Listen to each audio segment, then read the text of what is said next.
నా సాక్షి ఏంటంటే నిరుడు 2015లోను 7 నెలలో 14వ తారీఖు ఇక్కడికి వచ్చానమ్మా. వస్తే నిన్న మందు తాగేవాడిని. సిగరెట్ ఎంతకాలం నుంచి మందు సిగరెట్ అలవాటు ఉంది? నాకు దేవుని రసం తీసుకున్నా 5 సంవత్సరాలు తాగానమ్మా. అంటే బ్యాప్టిజం తీసుకున్నా కానీ తాగేవారు? తాగేవాడిని. స్మోకింగ్ అలవాటు ఉంది, తాగే అలవాటు ఉంది, అన్ని అలవాట్లు అన్నీ ఉండే. అయితే లాస్ట్ ఇయర్ 50 days వచ్చారు ఇక్కడ? వచ్చారు. ఏం జరిగింది అప్పుడు? నేను వచ్చిన తర్వాత లాస్ట్ని తాగిన వాళ్ళు సిగరెట్ కాల్సి ఉంటే రమ్మన్నారు అయ్యగారు. సిగరెట్ తాగే వాళ్ళు రమ్మన్నారు. అప్పుడు ముందుకు వచ్చారు. ముందుకు వచ్చిన తర్వాత అయ్యగారు నోరు చేపమన్నారు. నోట్లో ఆయిల్ పోసారు. పోసిన తర్వాత ప్రార్థన చేశారు. ప్రార్థన చేసిన తర్వాత ఇంక నీలో సైతం పోయింది పో బిడ్డ అన్నాడు. అంతే. అప్పటి నుంచి మారిపోయాను. 1 సంవత్సరం అవుతుంది. అవునండి. ఇక లేదు ఇక అవే అలవాట్లు. టీ కానీ తాగలేదు మేడం. ఏమీ లేదు. ఎవరు నిన్ను ఇక్కడ బెల్లంపల్లిలో మార్చింది? ఏసే. గట్టిగా చప్పట్లు కొడదాం. చూడండి ఎంత అద్భుతమైన కార్యం.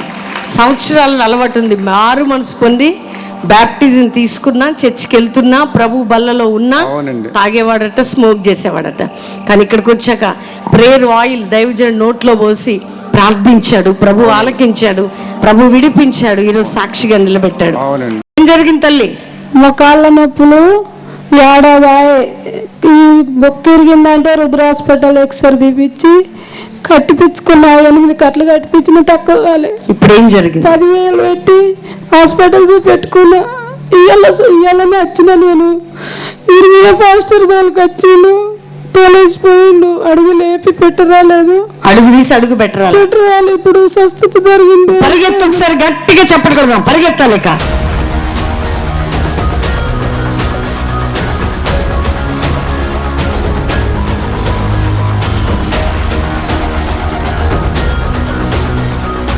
అడుగు తీసి అడుగు పెట్టరాలి. ఎంత రాలేదు. కానీ ఇప్పుడు నడుస్తుంది. బాగా నడుస్తున్నాం. ఈ ఏళ్ళుప్పుడు ఇవి ఇప్పుడు సన్నమైనవి. ఇంతకు ముందు లావు ఉండే. ఇట్లా కలుపుకొని తినరాలేదు. ఇట్లా కలపరాలే. అట్లా ఎంతకాలం నుంచి బాధపడుతున్నావు? ఏడాది అవుతుంది. ఇప్పుడు చెయ్యి ఇట్లా చూపి. చెయ్యి ఇట్లా రాలేదంటండి. కలప రాలేదు. ఇట్లా ఇప్పుడు ఫ్రీగా ఉందా? నొప్పి లేదు. ఎవరు నిన్ను స్వస్థపరిచింది? 1 సంవత్సరం నుండి కీళ్ళ నొప్పులు, చెయ్యి ఇట్లా రాలేదు. ఈ రాత్రి ఆరాధనలో చేతులు పైకెత్తు, గట్టిగా చప్పటి కొట్టి ప్రభుని స్తుతిద్దాం. దేవుడు చూడండి చేతులు ఎత్తగలుగుతుంది. మూమెంట్ వచ్చింది. ఆర్థరైటిస్, కీళ్ళ నొప్పులు, సంవత్సరం నుంచి అడుగు తీసి అడుగు పెట్టలేదు. నడుస్తుంది, తింటుంది, చేతులు ఎత్తుంది. ఎవరు చేశారు ఈ పని? గట్టిగా చెప్దాం. ఏమైందమ్మా? 3 సంవత్సరాలు అవుతుంది. నడుములు ఈ పక్క సైడులో బొక్క హాస్పిటల్ పోతే నీకు కరిగిందమ్మా, నువ్వు కింద కూర్చోండవద్దు అని అన్నారు. అంటే ఇప్పుడు నేను వచ్చి 4 రోజులు అవుతుంది. నిజమాడు మంచిగా లేక తీసుకొని వచ్చాము. మొన్న మంగళవారం నాడు తెల్లంతా తొందర చేశాడు దయ్యం వచ్చి. అతన్ని పట్టుకొని వచ్చినాము. ఇప్పుడు 4 రోజుల నుంచి కిందనే కూర్చుంటున్నా. 3 సంవత్సరాలు బాధపడ్డా? 3 సంవత్సరాలు. 3 సంవత్సరాలు మందులు ఆడినా. ఆ సంవత్సరం ఆడినా తక్కువ అవుతలేదు. నేను బ్రతికిన దేవుని కోసమే, ఎట్లైనా దేవుని కోసమే అని మందులు కూడా బంద్ చేసిన కానీ మొన్న 6 రోజుల దాకా బాగా నొప్పి వచ్చింది. ఉపవాస ప్రార్థనలు ఇక్కడ జరుగుతున్నాయని తెలిసిన వాళ్ళే మేము ఇక్కడికి పరిగెత్తుకొని వచ్చినాము. దేవుడు నన్ను ఇప్పుడు ముట్టాడు, స్వస్థపరిచాడు. గట్టిగా చెప్పట్లు కడదాం. ఉపవాస ప్రార్థనలు చూడండి 3 సంవత్సరాల నుండి బాధపడుతుంది. ఈ రాత్రి ఏ నొప్పి లేదు. ఇప్పుడు లేదు. ఫ్రీ అయిపోయింది. నేను 4 రోజులు కిందనే కూర్చుంటాను. ఇప్పుడు కింద కూర్చో ఒకసారి.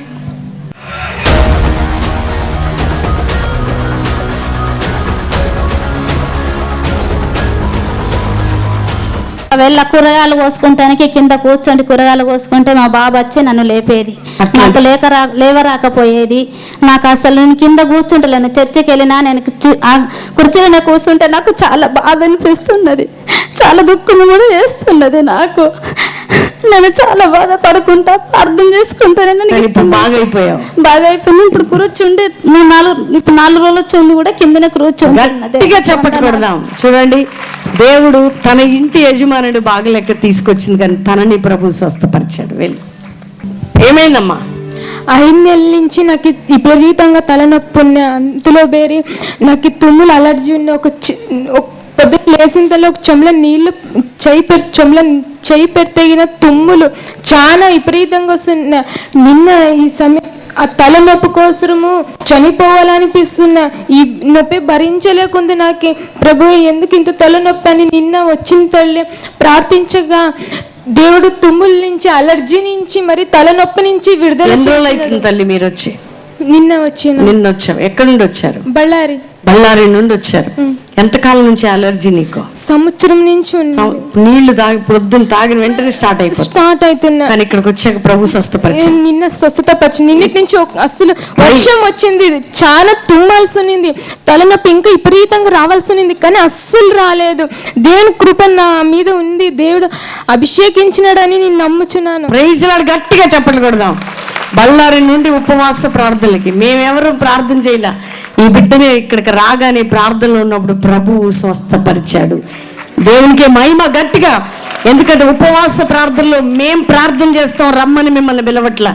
మీరు ప్రార్థన చేస్తుండగా ప్రభు అద్భుతం చేస్తాడు. వెళ్ళు తల్లి. నాకు 10 సంవత్సరాల నుంచి తలనొప్పి ఉండేదండి. ఇక్కడికి వచ్చిందాక ఆయిల్ పూసుకొని ప్రార్థనలు ఉండాక తలనొప్పి తగ్గిపోయింది. దేవుడు స్వస్థపరిచాడు. మళ్ళా సంవత్సరం నుంచి కడుపులో నొప్పి ఉండేది. క్యానింగ్ తీపించుకుంటే నీకు నీరు బుడ్డలు ఉన్నాయమ్మా, నీకు ఆపరేషన్ పడుతుంది అన్నాడు. నేను నాకు ఆపరేషన్ అంటే భయమని ప్రభు అక్కడ బెల్లం కొండ పోతే అందరూ స్వస్థత పొందుతుండ్రు, నేను కూడా పోవాలని ఇక్కడికి ఆశపడి వారం అయిందండి ఉపవాస ప్రార్థనలో ఉండి. వారం నుంచి ఇక్కడ ఉన్నాను. దేవుడు ఇప్పుడు నాకు స్వస్థత ఇచ్చి కడుపు కూకుంటే నొప్పి తీసేది. ఇప్పుడు నొప్పికి ఏం లేదు, బాగా ఫ్రీగా ఉందండి. కడుపంతా ఫ్రీ అయిపోయింది. ఆపరేషన్ చేయించుకోకుండా ఏసే దగ్గరికి వచ్చా. వారం రోజులు అవుతుందంటండి సహోదరి ఉపవాస ప్రార్థనకు వచ్చి. ఈ సహోదరి ఎంత కష్టంతో వచ్చింది. ఎక్కడెక్కడి నుంచి మీరు టీవీ ప్రోగ్రాం చూస్తున్నారో, ఒకవేళ ఇక్కడ కూర్చున్నారో చూడండి, 2 బాధలు తన శరీరంలో ఉన్నాయి. మనిషికి వ్యాధి ఉంటే పని చేయగలుగుతారా? కష్టం ఉంటే నిలబడగలుగుతారా? బాధ నుంచి, వ్యాధి నుంచి స్వస్థత పొందితే ఎంతైనా ప్రభు కోసం నిలబడగలుగుతాం.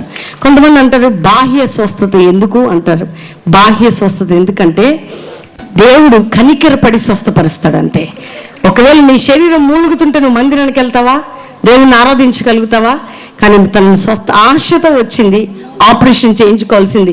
ఎవరు స్వస్థపరిచారు? యేసయ్య.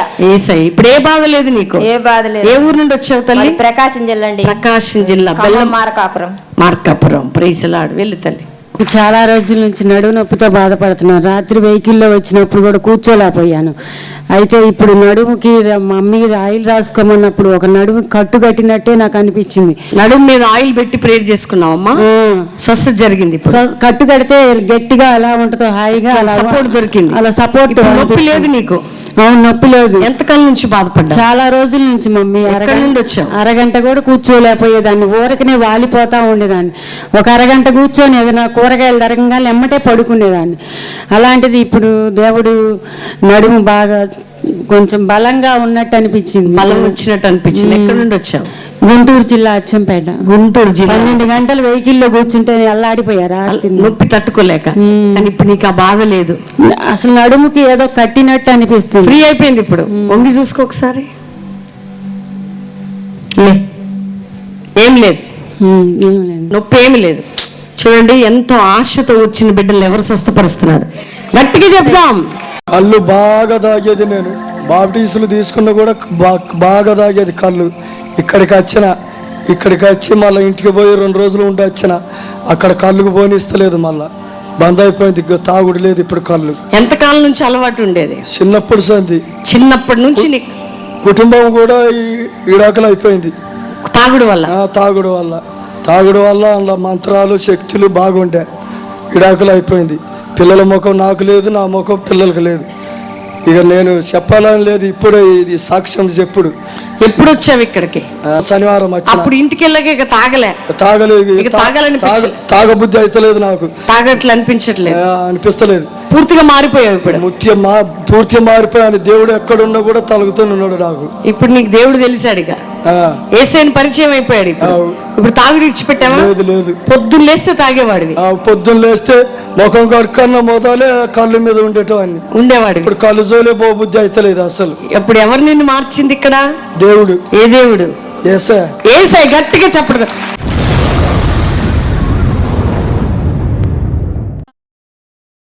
అందరూ ఈ బైబిల్ తెరిచి 24వ అధ్యాయము. మోషే కొండ మీదకి ఎక్కినప్పుడు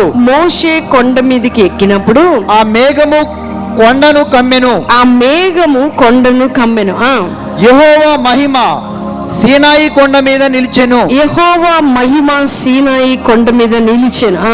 మేఘము 6 దినములు దాన్ని కమ్ముకొనెను.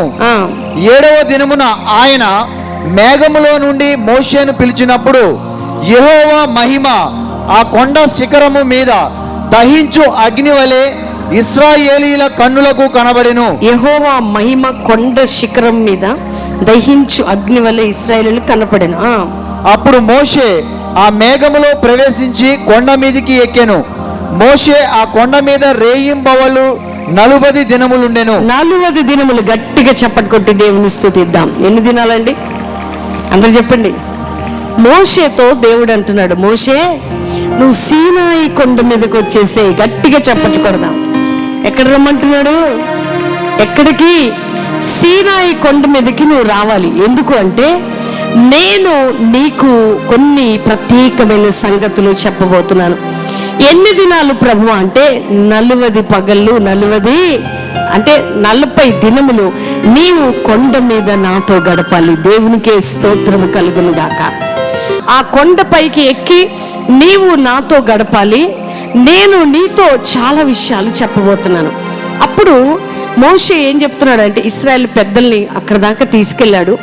అక్కడికి వెళ్ళాక ఏం చెప్తున్నాడు, మీరు ఈ కొండ మీదకి రావటానికి లేదు, నేను కొండ ఎక్కి నేను దేవునితో మాట్లాడబోతున్నాను. అయితే మీరు ఇక్కడ ఇద్దరిని మీ కోసం పెడుతున్నాను, అహరోను హూరు ఇద్దరు కూడా నేను వచ్చే వరకు చూసుకుంటారు. వారు మీ యొక్క వ్యాజ్యమును కానీ మీ సంగతులు ఏదైనా కానీ చూసుకుంటారు. నేను కొండ ఎక్కుతున్నాను. నాతో పాటు ఎవరు వస్తారంటే అక్కడ దాకా యెహోషువ ఆ శిఖరం వరకు రాడు కానీ అక్కడి వరకు వస్తాడు. మేము వెళ్తున్నాము. ఎందుకు అంటే 40 దినములు ఆయనతో ఉండటానికి దేవుడు నన్ను పిలిచాడు. గట్టిగా చప్పటి కూడా దేవుని స్తుతిద్దాం. ఎన్ని దినాలంటే మోషే గడపడానికి వెళ్ళింది? 40 దినములు. ఎవరితో గడపడానికి వెళ్ళాడంటే కొండ శిఖరంపై. ఏం దిగిందంటండి ఆ శిఖరం మీద? సీనాయి కొండ మీద ఏం దిగిందంట? ఏం దిగింది? ఒక్క మాట చదవండి. ఏం దిగింది? అందరూ చెప్పాలా? యెహోవా మహిమ. యెహోవా మహిమ ఆ కొండ శిఖరము మీద, ఆ కొండ శిఖరం మీద దహించు అగ్ని వలె దిగిందట. గట్టిగా చప్పటి కొడదాం. ఏం దిగింది కొండ శిఖరం మీద? దైవజనుడు ఉపవాసంలోకి వెళ్ళిన వారం రోజుల తర్వాత ఒకరోజు మేము ఇక్కడ ప్రార్థన చేస్తున్నాం. ప్రభు సన్నిధిలో ప్రభు అన్నాడు, నా మహిమను మీరు చూడబోతున్నారు ఉపవాసానికి వచ్చిన ప్రజలు. ఎందుకంటే నేను ఈ ప్రాంతంలో నా మేఘమును, నా అగ్గిని నేను దించబోతున్నాను. ఏం దించబోతున్నాను? ఆ రోజు చెప్పా, ఇక్కడికి అడుగు పెట్టేవారు దేవుని మహిమను ఖచ్చితంగా చూడబోతున్నారు. స్టార్టింగ్ వీక్ 10 days అప్పుడే నేను క్లియర్గా స్పష్టంగా చెప్పా, ఎవరు ఇక్కడ అడుగు పెట్టి ప్రార్థన చేస్తారో అక్కడ ఖచ్చితంగా ఆయన మహిమను చూడబోతున్నారు. రియల్లీ దేవుని బిడ్డలారా, ఈ యొక్క స్థలము 2000లో 2000 సంవత్సరంలో మే నెల దైవజనుడు ప్రార్థిస్తున్నప్పుడు అరణ్యములో ఉన్నప్పుడు ఇది లోగా మొత్తం నీళ్లతో చెట్లతో అంతా కూడా కురుక్కుపోయిన స్థలంలో, అప్పుడు ఈ స్థలము చూస్తే భయంకరమైనటువంటి చీకటి స్థలం. ఈ స్థలం చూస్తే చెట్లతో నీళ్లతో నిండిపోయిన స్థలం. ఈ స్థలం చూస్తే గోతుల్లాగా వాటర్తో మొత్తం పిచ్చి చెట్లతో నిండిపోయిన ఈ స్థలంలోకి అక్కడ దైవజనుడు ప్రార్థన చేస్తున్నప్పుడు మిడ్నైట్ దేవుడు తీసుకొని వెళ్ళి అక్కడ పడేశాడండి. అప్పుడు ఆయనతో మాట్లాడాడు, నేను నీతో మోషేతో మాట్లాడుతున్నాడు దేవుడను, నేను నీకు వాగ్దానం చేస్తున్నాను, మోషే ఏ విధంగా నా మహిమను ఇశ్రాయేలు ప్రజలు చూశారో అదే మహిమను యావత్ ప్రపంచం ఇక్కడ చూడబోతున్నారు. ఈరోజు చూడండి, మనము నిన్న ప్రార్థన చేస్తున్నప్పుడు కూడా సూర్యుని చుట్టూ ఏం కమ్ముకొని ఉంది? ఎక్కడ ఈవెన్ బెల్లంపల్లిలో ఆ చుట్టుపక్కల ప్రాంతంలో లేదు. ఏం కమ్ముకొని ఉంటుంది చూసారు? సూర్యుని చుట్టూ కూడా ఏం కమ్ముకున్నారు? మేఘము కమ్ముకోవటం. ఇశ్రాయేలు ప్రజలట మోషే ప్రార్థన చేస్తున్నప్పుడు కొండ శిఖరం మీద దేవుని మహిమను చూశారు. గట్టిగా చప్పట్లు కొడదాం. ఆయన మహిమని చూపే దేవుడు దిగి వచ్చిన గుర్తులవి. దేవుడు దిగి వస్తే ఆ మహిమ కుమ్మరించబడదు. మీరు అనుకుంటున్నారా? మీ ప్రతి విన్నపానికి ఇక్కడ దేవుడు జవాబు ఇవ్వబోతున్నాడు. మీరు మొర పెడుతున్న మొరకి దేవుని జవాబుతో మీరు ఇక్కడ నుంచి వెళ్ళబోతున్నారు. ఎందుకంటే ఆకాశంలో కొన్ని చిహ్నాలు ఎప్పుడు కనపడతాయో తెలుసా?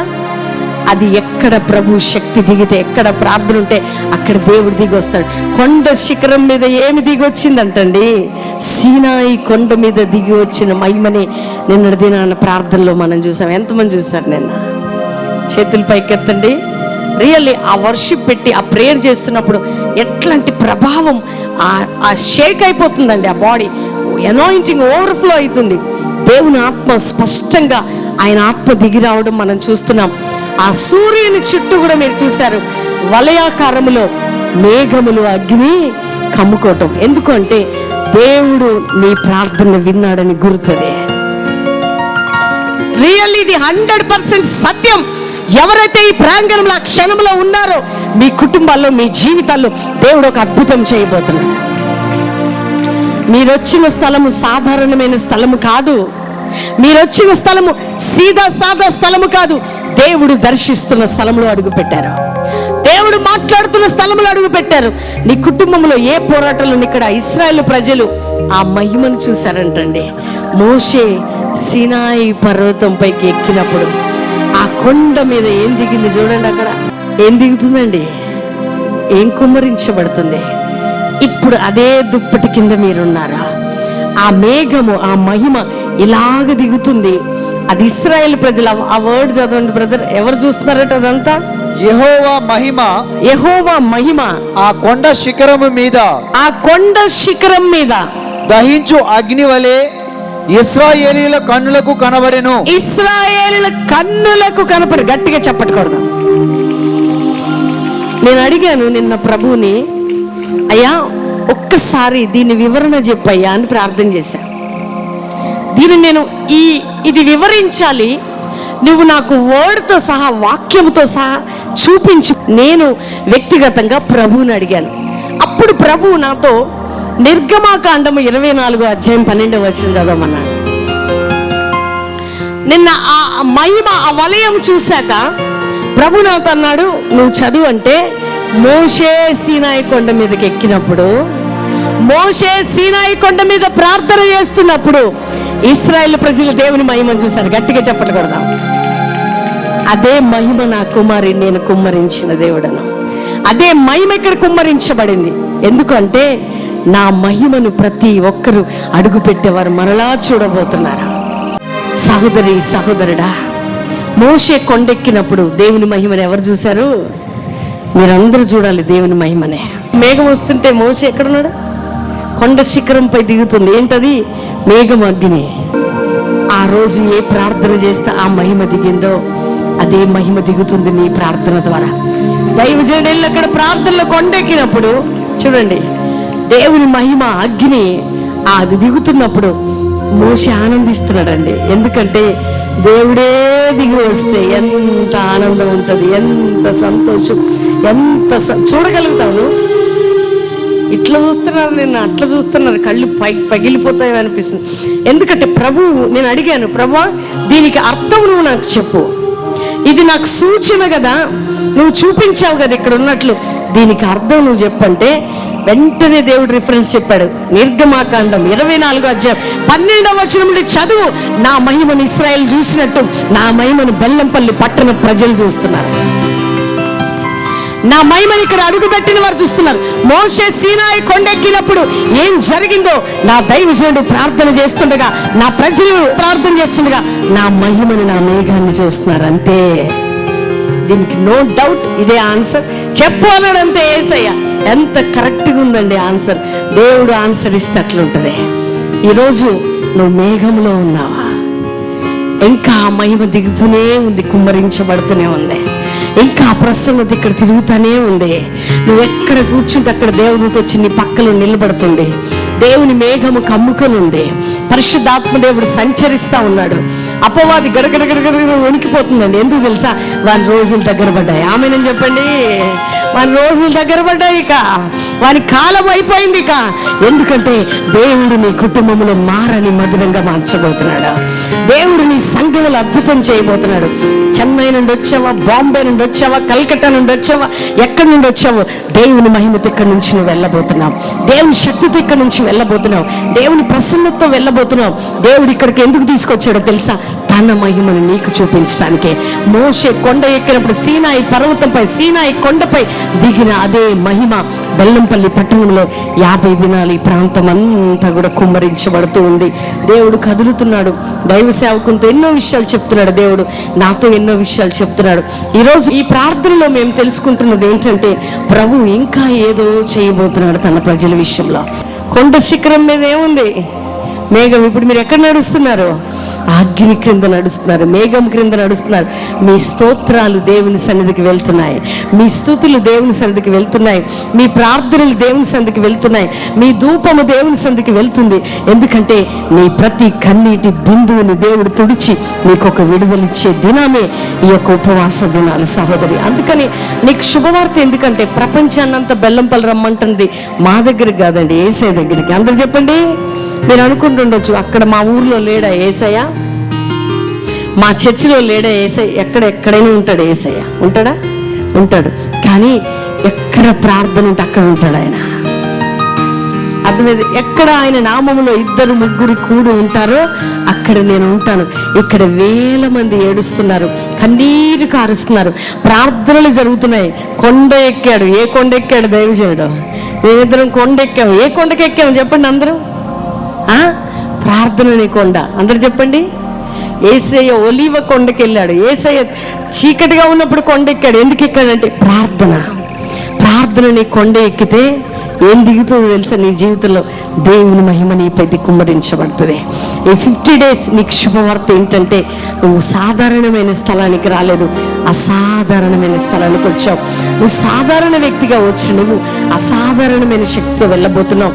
సాధారణంగా అడుగుపెట్టిన నువ్వు బలమైన అభిషేకంతో వెళ్ళబోతున్నావు. పోరాటంతో అడుగుపెట్టిన నువ్వు విడుదలతో వెళ్ళబోతున్నావు. వ్యాధితో వచ్చిన నీవు విడుదల పొంది వెళ్ళబోతున్నావు. పాపంతో వచ్చిన నీవు పరీక్ష నుంచి విడుదల పొంది వెళ్ళబోతున్నావు. పాపం నుంచి విముక్తి పొంది వెళ్ళబోతున్నావు. ఏ కండిషన్లో నువ్వు అడుగు పెట్టినా దైవజనురాలు కలవలేదని నువ్వు బాధపడదు, కానీ డైరెక్ట్గా నిన్ను కలిసేది నా ప్రభువు యేసుక్రీస్తు. అందరం చెప్పకూడదా? నీ సరిహద్దులలో సమాధానం ఇవ్వబోతున్నాడు. మంచి గోధుమలతో నేను తృప్తిపరచబోతున్నాడు. కొండ తేనెతో నేను తృప్తిపరచబోతున్నాడు. పాడైన నీ ప్రాకారాన్ని కట్టబోతున్నాడు. ఎండిపోయిన నీ బ్రతుకుని బాగు చేయబోతున్నాడు. పడిపోయిన నీ యొక్క కుటుంబాన్ని కట్టబోతున్నాడు. నీ బ్రతుకు ఎక్కడ చెదిరిపోయిందో గూడు చెదిరిన వారిని లేపినట్టు నా దేవుడు నేను లేపబోతున్నాడు. ఇది నీకు చెప్పమన్నాడు ఈరోజు యేసయ్య. ఇది మీకు చెప్పమన్నాడు నేను ప్రేయర్లో ఉంటే. ఈ ప్రవచనం చెప్పడానికి దేవుడు నన్ను మీ దగ్గరికి పంపించాడు. ఈ ప్రసంగం కాదు, ఇది ప్రవచనం. నీ సరిహద్దుల్లో సమాధానమట. మంచి గోధుమలతో నేను తృప్తిపరచబోతున్నాడట. కొండ తేనెతో నేను తృప్తిపరచబోతున్నాడట. తేనెతో కాదు, కొండ తేనెతో. ఆమెను చెప్పండి. అందరు చెప్పాలా? గోధుమలు కాదు, మంచి గోధుమలట. గట్టిగా చెప్పండి.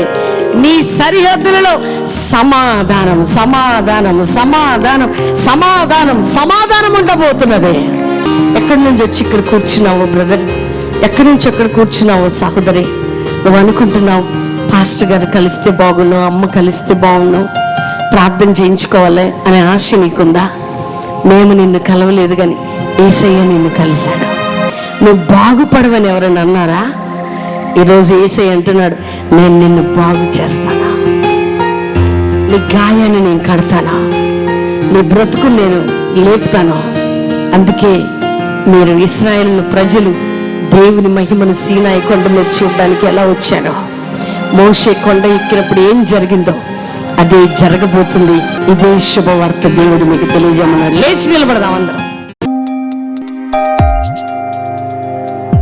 ఆయన ఈరోజు సీనాయి కొండ మీద దిగి వచ్చిన అగ్ని మాపై దించినందుకు స్తోత్రం. టీవీ ప్రోగ్రాం చూస్తున్న వారిపై దించినందుకు స్తోత్రం. ఇక్కడ నిలబడిన ప్రజలందరిపై దిగినందుకు స్తోత్రం.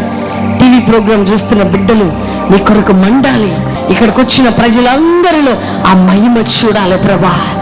సీనాయి కొండ మీద ఏ మహిమను ఇశ్రాయేలు చూశారో ప్రతి బిడ్డ మహిమను చూడబోతున్నారా? నీ కార్యాలు ఘనముగా జరుగును గాక. యేసు నామములో అడుగుచున్నాం తండ్రి. నేను ప్రామిస్ ల్యాండ్కి జస్ట్ ఓన్లీ 500 రూపీస్ ఇచ్చా. అయితే చాలా ప్రాబ్లంతో వచ్చేవి. ఏంటంటే మా పెద్దమ్మ వాళ్ళ అన్నయ్య పెళ్లి చేసుకున్నాడు. అయితే 3వ రోజునే ఆమెను వదిలేసి వచ్చేసాడు. నాకు ఆమె అంటే నాకు ఇష్టం లేదు అని. అయితే 8 months అయింది ఆమెను వదిలేసేసి. ఆమె ఫోటో, అదే మా బ్రదర్ ఫోటో మేము ఇక్కడ ఇచ్చాము. అప్పుడు ఇచ్చినప్పుడు మీరు ప్రేయర్ చేశారు. మొన్ననే ఆయన ఫోన్ చేసి నా భార్య నాకు కావాలి, నేను తెచ్చుకుంటాను అని చెప్పి ఆయన తీసుకొచ్చేసారు. దేవునికి ఇవ్వటం ద్వారా దేవుడు కుటుంబాన్ని కట్టాడు. అవును. ఒక జర్నీలో జాబ్ గురించి ప్రే చేశాను నేను, మా వైఫ్, అండ్ సక్సెస్ అయింది. ఈ రోజు ఆఫరింగ్ చేసేసాను. కానుకలు ఇచ్చాం, ప్రేయర్ చేసుకున్నాం, వాగ్దానానికి ఇచ్చాం, దేవుడు కార్యం చేశాడు. వెళ్ళాను. నా పేరు విజయ్ బాబు. మా చెల్లికి బ్రెయిన్ ట్యూమర్ ఆపరేషన్ అయిందమ్మా. 7 years బేబీ. నిమన్స్ బెంగళూరు హాస్పిటల్లో అయింది. అయితే అమ్మాయికి 7వ తారీఖు ఒక సర్జరీ అయింది, 13వ తారీఖు పెద్ద ఆపరేషన్ అయిందమ్మా. అయితే మా చిన్నమ్మ వాళ్ళు అనుకున్నారు, అమ్మాయికి కనుక ఆపరేషన్ సక్సెస్ఫుల్ అయితే ప్రామిస్ ల్యాండ్కి అమౌంట్ ఇస్తామని ఒప్పుకున్నారమ్మా. దేవుని దయ, అమ్మాయికి మంచి ఆపరేషన్ అయింది. అమ్మాయి మంచిగా మాట్లాడుతుంది, మంచిగా తింటుంది. దేవుని కృప వల్ల మంచిగా ఉంది అమ్మాయి ఇప్పుడు. స్పాన్సర్ చేశాడు, అవునమ్మా. దేవుడు కార్యం చేశాడు. అవునమ్మా. వెళ్ళానా? నా హస్బెండ్ చనిపోయాడు. ఉన్న ఒక్క పాప అబ్నార్మల్ ఉంది, బ్రెయిన్ ప్రాబ్లము. అయితే నేను ప్రామిస్ ల్యాండ్కు అమౌంట్ కట్టాను. నాకు సివియర్గా హెడ్ఏక్ ఉంది. హెడ్ఏక్ ఇట్లా పట్టుకుంటే నొప్పి, పడుకోలేకపోతున్నా. ఎంతకాలం నుంచి బాధపడ్డావమ్మా? 6 months అవుతుంది. నైట్ టైం జుట్టు మొత్తం ఇప్పి పడుకునేదాన్ని. పాప చూస్తే ఆ ప్రాబ్లం ఉంది. హస్బెండ్ చనిపోయాడు. అయితే నేను ప్రామిస్ ల్యాండ్కి కట్టి నేను సాక్ష్యం చెప్పుకుంటాను, తలనొప్పి చాలా ఉందని. పోయిన మంత్ అమౌంట్ కట్టానమ్మా, ఇప్పుడు తగ్గింది చాలా. దేవుడు స్వస్థపరిచాడు. మళ్ళీ నాకు ల్యాండ్ విషయంలో కూడా నాకు దేవుడు ల్యాండ్ ఇప్పిస్తున్నాడు. Praise lord. దేవునికి మహిమ. 5 గంటలకు వచ్చి ఇదంతా వచ్చి ఏడ్చుకుంటా. అసలు 2 రోజులు అన్నం తినలే అమ్మ. మేము ఆకలితో ఉండి కూడా, దేవా మేము అన్ని కోల్పోయినాము అన్నప్పుడు అయ్యగారు, ఒకంతా కోల్పోతే మీకు 2 అంతలు దేవుడు ఇస్తాడు, సంతోషం ఉంటుంది మీ జీవితాలు అని చెప్పిండు. ఆ రోజు బాగా వాక్యం రీతిగా. మళ్ళా మార్చి నెలలో 20వ తారీఖు నాడు అలాంటి ప్రేయర్ రోజు వచ్చినాము. కాணிకి ఇచ్చినాము వాగ్దాన భూమికి. అయ్యా మా దగ్గర ఇదే ఉందని మేము ప్రార్థన చేసుకొని వెళితే, మార్చి నెలలో మేము వాగ్దాన భూమికి ఇచ్చిన వెంటనే ఏప్రిల్లో 2 వివాహాలు దేవుడు ఘనంగా మాడబిడ్డది వివాహం జరిపించాడు. మా పెద్ద పాప వివాహం ఘనంగా జరిపించాడు. 2వ సాక్ష్యం ఏంటంటే, మాకు దేవుడిని నమ్ముకున్న వాళ్ళే కావాలని ఏడ్చినాము. అట్లాంటి దేవుడిని నమ్ముకున్న వాళ్ళే వచ్చి వివాహాన్ని ఘనంగా జరిపించాడు. 5 లక్షల వివాహము ఘనంగా జరిపించిండు. మళ్ళీ 3వ వాగ్దాన భూమికి ఇచ్చిన వెంటనే 3 రోజులకు 50,000 పని దేవుడు మాకు ఇప్పించిండు. Praise lord. గట్టిగా చప్పట్లు కొట్టి ప్రభువుని స్తుతిద్దాం. వెళ్తాను.